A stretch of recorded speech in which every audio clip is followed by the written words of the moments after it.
So this is day 13 of the 21-day Bestselling Author platform, and we're going to talk about advertising. Facebook and Amazon are where you probably want to spend the most time advertising. They're a little bit different, so I'll talk about how to use them. I do have, very long videos walking through the whole system in the course, but this is just kind of a quick introduction to advertising. The main thing you want to remember is that in the beginning, advertising is just training the algorithms. So you may not see immediate profit when you start out because it takes a while to get things right. And you're doing two things. On the one hand, you're testing your ad copy and your covers. And if you don't have enough reviews, you shouldn't really be advertising at all. It's just not going to convert. If you're advertising on Amazon, where it only shows you the book cover and nobody is clicking, then it's probably a problem with your book cover. If you're advertising on Facebook, where you're using like a cool image and people are clicking but they're not buying it, it might also be a problem with your book cover. You can kind of figure that out.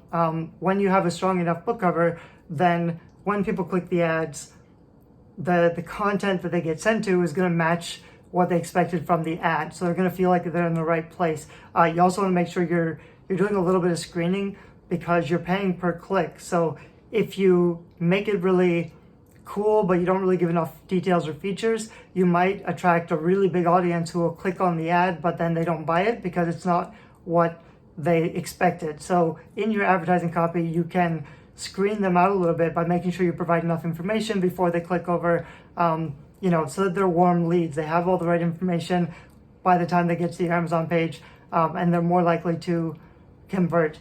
But you could also be testing your cover, your blurbs, your reviews. If you don't have enough, you just need 10 or 20 at least to get started.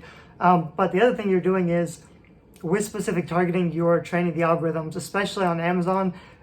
You can target, I like to look at the top 100 books in all of my genre categories. I'll look at those keywords and author names. You can target by keywords. So I could just put in a big list of all of the authors or all the books in the top 100 of my categories, or I could target categories, or I could target specific products. So I could just say, I want my book to appear next to these 20 books, and that's it. Like these 20 high-selling books that are pretty high in the Amazon system already. They get a lot of traffic and views. I want my books to be right there because they are perfect for my also bots. So we used to say training the also bots. I don't think Amazon uses also bots as much as they used to. This would be like underneath the book, there's a list of other books that the reader also bought. That's sometimes there still, I think, but a lot more often it's just sponsored posts, books who are paying to show up in that space. And in the beginning, you really want to use advertising to show up in that space, even if it's not converting super well, even if it's not super profitable, because every time somebody does buy your book and they've bought that other book, that's information Amazon can use to understand what your book is about and who the target audience is. If you leave ads running for a while, Amazon ads especially, I would use for like training the algorithm.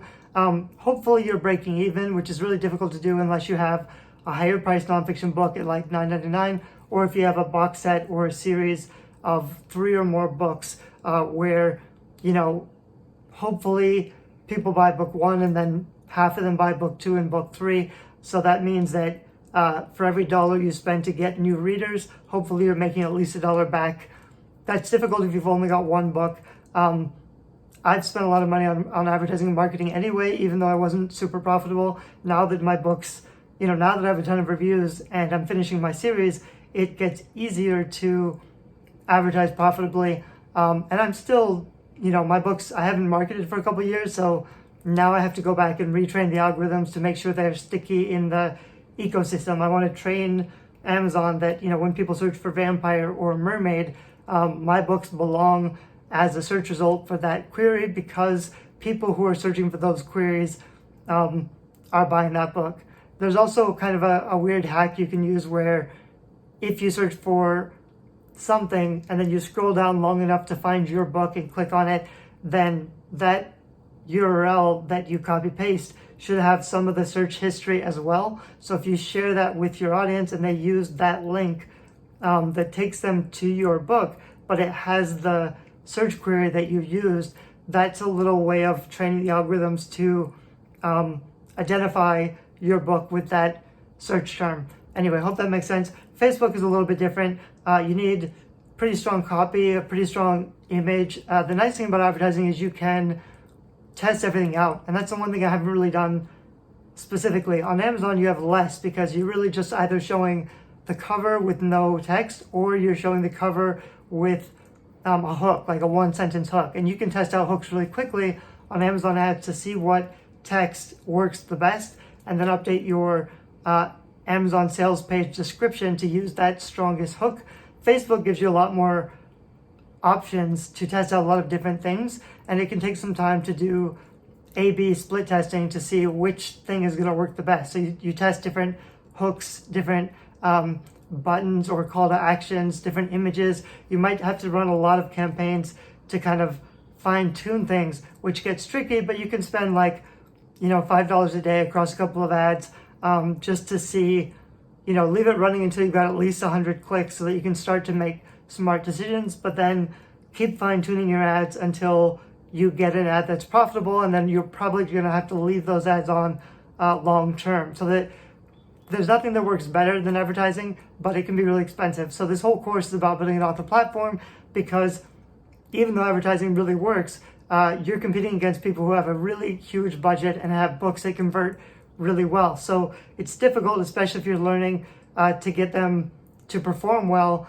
And you can make everything work better if you are also trying to get people on your email list or on your website, so you can build a long-term relationship with them, and then send out an email when you have a book launch. So there's like 21 steps of building an author platform. This one on advertising is the thing that most authors do, because it's the thing that works the best, and it's also the reason why, like, if you can't get ads to work, then you're kind of done. There's nothing else for you to do except the other 21 steps in the 21-day author platform, which is why I still think this course is pretty useful and valuable. It's not the stuff that everybody else is doing, but it's pretty low-hanging fruit because there's no competition, because most authors would rather just focus on advertising.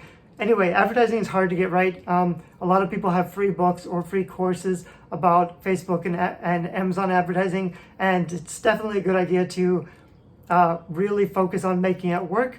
That said, advertising is not going to work at all without the right cover, without the right blurb, without a book.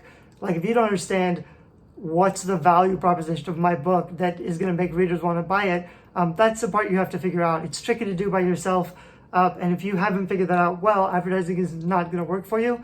But if you do figure it out and you've got a book that converts, then obviously need more visibility. That's either going to be passive organic visibility from people who search for things and they find your author platform, or it's going to be paid visibility where you're paying to access somebody else's platform, whether by advertising or book promotion to somebody else's email list. That's just a quick introduction. Let me know if you have any questions. I think I have a lot of other stuff on YouTube about book advertising that might be useful as well.